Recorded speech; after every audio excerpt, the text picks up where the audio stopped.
ഞാൻ ഈ അടുത്ത കാലത്ത് കണ്ടതിൽ വെച്ച് എൻ്റെ മനസ്സ് ഒരുപാട് നിറച്ച, അല്ലെങ്കിൽ ഞാൻ ഇമോഷണലി ഒരുപാട് കണക്റ്റ് ആയ, അല്ലെങ്കിൽ എനിക്ക് ഒരുപാട് സന്തോഷം തന്നൊരു സിനിമയാണ് മെയ്യഴകൻ. ഈ സിനിമ കണ്ട് പുറത്തിറങ്ങിയപ്പോൾ എനിക്ക് കിട്ടിയ സന്തോഷം, അല്ലെങ്കിൽ എനിക്ക് കിട്ടിയ ഒരു ഫീലിങ്ങും എത്രമാത്രം ഉണ്ടെന്ന് ഒരിക്കലും എനിക്ക് പറഞ്ഞറിയിക്കാൻ പറ്റത്തില്ല. എടോ, എൻ്റെ ലൈഫിൽ ഇത്ര വർഷം ഞാൻ പാസ് ചെയ്ത ഒരുപാട് കാര്യങ്ങൾ പെട്ടെന്ന് എൻ്റെ ഫ്രണ്ട് വന്ന് പോയതുപോലെ എനിക്ക് ഫീലായി. അത്രമാത്രം ഈ സിനിമ ഇമോഷണലി എന്നെ കണക്ട് ചെയ്തിപ്പിച്ചിട്ടുണ്ട്. ഇത് ചിലപ്പോൾ എനിക്ക് കണക്ട് ആയതുപോലെ എല്ലാവർക്കും കണക്ട് ആവണമെന്നില്ല. ഒരു 3 മണിക്കൂറുള്ള ഒരു വലിയൊരു സിനിമയാണ്. ഈ മറ്റേ ഫാസ്റ്റ് പേസ് ആയിട്ട് എല്ലാ കാര്യങ്ങളും ഭയങ്കര സ്പീഡായിട്ട് പറഞ്ഞു പോകുന്നു, അങ്ങനെയല്ല. ഇതൊരിക്കലും ഞാനൊരു സിനിമയെന്ന് പറയത്തില്ല. കാരണം ഇത് ഒരാളുടെ ലൈഫാണ്. നമ്മുടെ ലൈഫിൽ പണ്ട് നമ്മൾ എന്തായിരുന്നു, അല്ലെങ്കിൽ കറണ്ട് സിറ്റുവേഷനിൽ ഇരിക്കുന്ന നമ്മളായിരിക്കത്തില്ല. നമ്മൾ ഭയങ്കര ഹാപ്പി ആയിട്ടിരുന്നൊരു കാലം ഉണ്ടാവാം, അല്ലെങ്കിൽ എല്ലാം മറന്ന് പൊട്ടിച്ചിരിച്ച ഒരു കാലം ഉണ്ടാവാം, അല്ലെങ്കിൽ ഭയങ്കരമായിട്ട് ലൈഫ് എൻജോയ് ചെയ്തൊരു മൂവ്മെൻ്റ് ഒക്കെ ഉണ്ടായിരിക്കും. പക്ഷേ ഇന്നത്തെ ഒരു സിറ്റുവേഷൻ, അല്ലെങ്കിൽ ഇത്രയും കാലം കഴിഞ്ഞ് ഇവിടെ എത്തിയപ്പോൾ നമ്മൾ തിരിച്ച് ഓർക്കാൻ മറന്നുപോയ ഒരുപാട് കാര്യങ്ങളുണ്ടല്ലോ. അതൊക്കെ പെട്ടെന്ന് നമ്മളെ പഠിപ്പിച്ചു തരുന്ന, അല്ലെങ്കിൽ നമ്മൾ എന്തായിരുന്നു, അല്ലെങ്കിൽ ജീവിതം എന്താണെന്ന് നമ്മളെ കാണിക്കുന്ന ഒരു സിനിമയാണ്. ഈ ഒരു സിനിമയുടെ സ്റ്റോറി എന്ന് പറയുന്നത് വളരെ സിമ്പിളായിട്ടുള്ള ഒരു സ്റ്റോറിയാണ്. വളരെ ചെറിയൊരു സ്റ്റോറിയാണ്. അരവിന്ദ് സ്വാമിയുടെ ഒരു ക്യാരക്ടർ പണ്ട് ഗ്രാമത്തിലായിരുന്നു. പുള്ളിക്കാരൻ ഒരു സിറ്റുവേഷൻ കാരണം മദ്രാസിലോട്ട്, അതായത് ചെന്നൈയിലോട്ട് താമസം മാറും. അതിന് ഒരുപാട് വർഷങ്ങൾക്ക് ശേഷം തന്റെ ഗ്രാമത്തിലോട്ട് തിരിച്ചു വരുവാണ്. സോ തിരിച്ചു വരുമ്പോൾ അവിടെ ഒരാളെ മീറ്റ് ചെയ്യും. സോ പിന്നീട് അയാളുടെ ലൈഫിൽ നടക്കുന്ന ഇവന്റ്സ് ഒക്കെയാണ് സിനിമ സംസാരിക്കുന്നത്. മെയിൻലി ഈ സിനിമയിൽ 2 ക്യാരക്ടേഴ്സ് മാത്രമേ ഉള്ളൂ. ഒന്ന് അരവിന്ദ് സ്വാമിയുടെ ക്യാരക്ടറും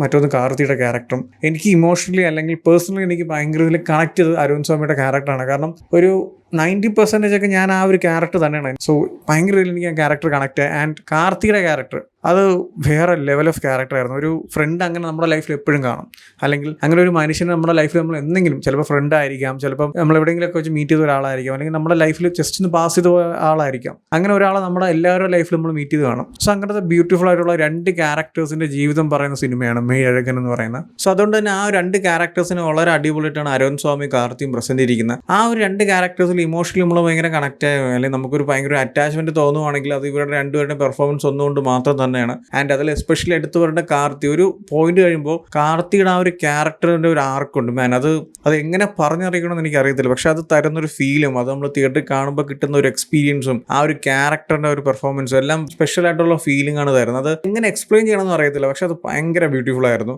ഈ ഒരു സിനിമ നല്ലൊരു അടിപൊളി ട്രാവൽ ആയിരുന്നു. കാരണം സിനിമയുടെ സ്റ്റാർട്ടിംഗ് തൊട്ട് ആ ഒരു എൻഡ് പോർഷൻ വരെ ആ 2 ക്യാരക്ടേഴ്സും ആ ഒരു ഗ്രാമവും, അല്ലെങ്കിൽ അവരുടെ ആ ഒരു ദിവസം കടന്നു പോകുന്നത് നമ്മൾ അവരുടെ കൂടെ എങ്ങനെ ട്രാവൽ ചെയ്യും. എനിക്ക് ഒരു സ്ഥലത്ത് പോലും ലാഗോ, അല്ലെങ്കിൽ ഓക്കെ ഇത് വർക്കായില്ല, അല്ലെങ്കിൽ ഇതിൻ്റെ ആവശ്യമില്ലായിരുന്നു, അല്ലെങ്കിൽ എന്തിനാണ് ഇത്ര ഡീറ്റെയിൽ ആയിട്ട് പറയുന്നത്, ഒന്നും ഫീൽ ആയില്ല. ചിലപ്പോൾ എല്ലാവർക്കും ഇങ്ങനെ ആയിരിക്കത്തില്ല. ഞാൻ നേരത്തെ പറഞ്ഞ പോലെ തന്നെ ഒരു 3 മണിക്കൂറുള്ള സിനിമയാണ്. മറ്റേ ഒരുപാട് കട്ട്സും ഫാസ്റ്റ് പേസും ഒന്നുമില്ല. ചിലപ്പോൾ ഒരു ഫ്രെയിമിൽ തന്നെ ഒരുപാട് നേരം ഡയലോഗ്സ് കാണും, അല്ലെങ്കിൽ ഒരേ സീൻ തന്നെ ആയിരിക്കും കുറച്ച് നേരത്തേക്ക്. സോ അങ്ങനെയൊക്കെ ഭയങ്കര ട്രൂ ആയിട്ട്, അല്ലെങ്കിൽ നമ്മളെ ഭയങ്കര ഇതിൽ കണക്ട് ചെയ്യുന്ന രീതിയിലാണ് ഈ ഒരു സിനിമ പ്രസന്റ് ചെയ്തിരിക്കുന്നത്. ഈ ഒരു സിനിമ OTT വന്നിട്ടോ, അല്ലെങ്കിൽ അല്ലാതൊക്കെ ഇരുന്ന് കണ്ടാൽ എനിക്ക് അറിയത്തില്ല. ഇത് തിയേറ്ററിലിരുന്ന് ആ ഒരു തിയേറ്റർ എക്സ്പീരിയൻസ് ഒക്കെ കിട്ടുമ്പോൾ സത്യം പറഞ്ഞാൽ നല്ല രീതിക്ക് സിനിമ കണക്ട് ആവും. ഞാൻ ഒരുപാട് സ്ഥലത്ത് ഇമോഷൻ ആയത് എന്താണെന്ന് ചോദിച്ചാൽ, എൻ്റെ ലൈഫിൽ ഞാൻ ഫേസ് ചെയ്തിട്ടുള്ള ഒട്ടുമിക്ക പ്രോബ്ലവും ആ ഒരു ക്യാരക്ടേഴ്സ് സംസാരിക്കുന്നുണ്ട്. വളരെ സിമ്പിളായിട്ട് പറയുകയാണെങ്കിൽ, നിങ്ങൾ എന്തായിരുന്നു, അല്ലെങ്കിൽ പണ്ട് നിങ്ങൾ എങ്ങനെയായിരുന്നു, അല്ലെങ്കിൽ നിങ്ങളുടെ ക്യാരക്ടർ എങ്ങനെയായിരുന്നു, നിങ്ങൾ എങ്ങനെയാണ് പെരുമാറിക്കൊണ്ടിരുന്നതെന്നൊക്കെ ഇപ്പോൾ നിങ്ങളുടെ അടുത്ത് വന്ന് വേറൊരാൾ പറയുകയാണ്, നീ പണ്ട് ഇങ്ങനെയായിരുന്നു, അല്ലെങ്കിൽ നിന്റെ ലൈഫ് നീ ഇത്രമാത്രം എൻജോയ് ചെയ്തു, അല്ലെങ്കിൽ നിന്റെ ചുറ്റും ഇരിക്കുന്ന ആൾക്കാർ നിന്റെ കൂടെ ഇരുന്നപ്പോൾ ഹാപ്പി ആയിരുന്നു, നീ പണ്ട് അടിപൊളിയായിരുന്നു, അങ്ങനെയൊക്കെ പറഞ്ഞ് നമ്മൾ ആരാണ് നമ്മളെ വേറൊരാൾ പറഞ്ഞ് മനസ്സിലാക്കുന്ന ഒരു സിറ്റുവേഷൻ ഉണ്ടല്ലോ. അതാണ് ഈ സിനിമ.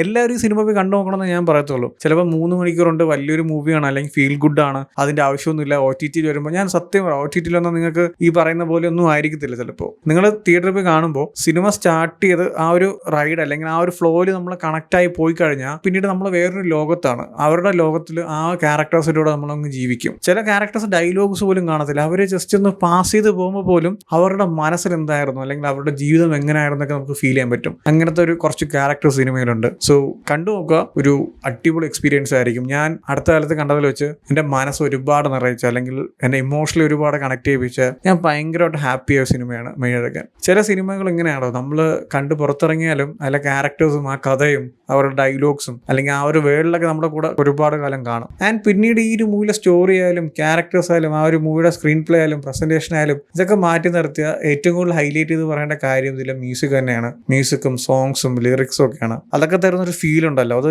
ഞാൻ എന്താ ഏതാ, അല്ലെങ്കിൽ ആരാ പാടിയത്, അല്ലെങ്കിൽ എന്താണ് സിറ്റുവേഷൻ ഒന്നും പറയുന്നില്ല. അത് സിനിമയിൽ ആ ഒരു സീനിൻ്റെ കൂടെ ബ്ലെൻഡ് ചെയ്ത് കാണുമ്പോൾ കിട്ടുന്ന ഒരു എക്സ്പീരിയൻസ്, ഒരു ഫീൽ ഉണ്ടല്ലോ, അത് ഭയങ്കര പ്യൂറാണ്. ആൻഡ് മെയിൻലി എടുത്ത് പറയേണ്ട ഈ ഒരു മൂവിയുടെ ഡയറക്ഷൻ തന്നെയാണ്. ആ ഒരു ക്യാരക്ടേഴ്സിന് പ്രസന്റേഷൻ ആയാലും, ഒരു സ്ക്രീൻ പ്ലേ ആയാലും, അല്ലെങ്കിൽ ആ ഒരു സീൻ്റെ എക്സിക്യൂഷൻ ആയാലും, അതെല്ലാം വളരെ നൈസായിട്ട് എന്താണ് ആവശ്യം, അല്ലെങ്കിൽ കാണുന്ന ആൾക്കാർക്ക് എങ്ങനെ കണക്ട് ആണോ, എല്ലാ കാര്യങ്ങളും വളരെ അടിപൊളിയായിട്ട് തന്നെ ഇതിൽ പ്രസന്റ് ചെയ്ത് വെച്ചിട്ടുണ്ട്. സോ അതുകൊണ്ട് തന്നെ പ്രേംകുമാർ, നമ്മളെ 96ന്റെ ഡയറക്ടറാണ്. പുള്ളിക്കാരൻ നല്ല അടിപൊളിയായിട്ട് സിനിമ ഡയറക്റ്റ് ചെയ്ത് വെച്ചിട്ടുണ്ട്. സോ എന്തായാലും ചെക്ക് ചെയ്ത് നോക്കുക. ഓൾറെഡി ഈ ഒരു മൂവി കണ്ടവരാണെങ്കിൽ നിങ്ങളുടെ ഒപ്പീനിയൻസ് എന്താണെന്ന് വെച്ചാൽ കമന്റ് ചെയ്യൂ. വീഡിയോ ഇഷ്ടപ്പെട്ടാൽ ലൈക്ക് ചെയ്യൂ, ഷെയർ ചെയ്യൂ. ഇതുപോലത്തെ കൂടുതൽ വീഡിയോസിനായി ചാനൽ സബ്സ്ക്രൈബ് ചെയ്യൂ. Thank you so much.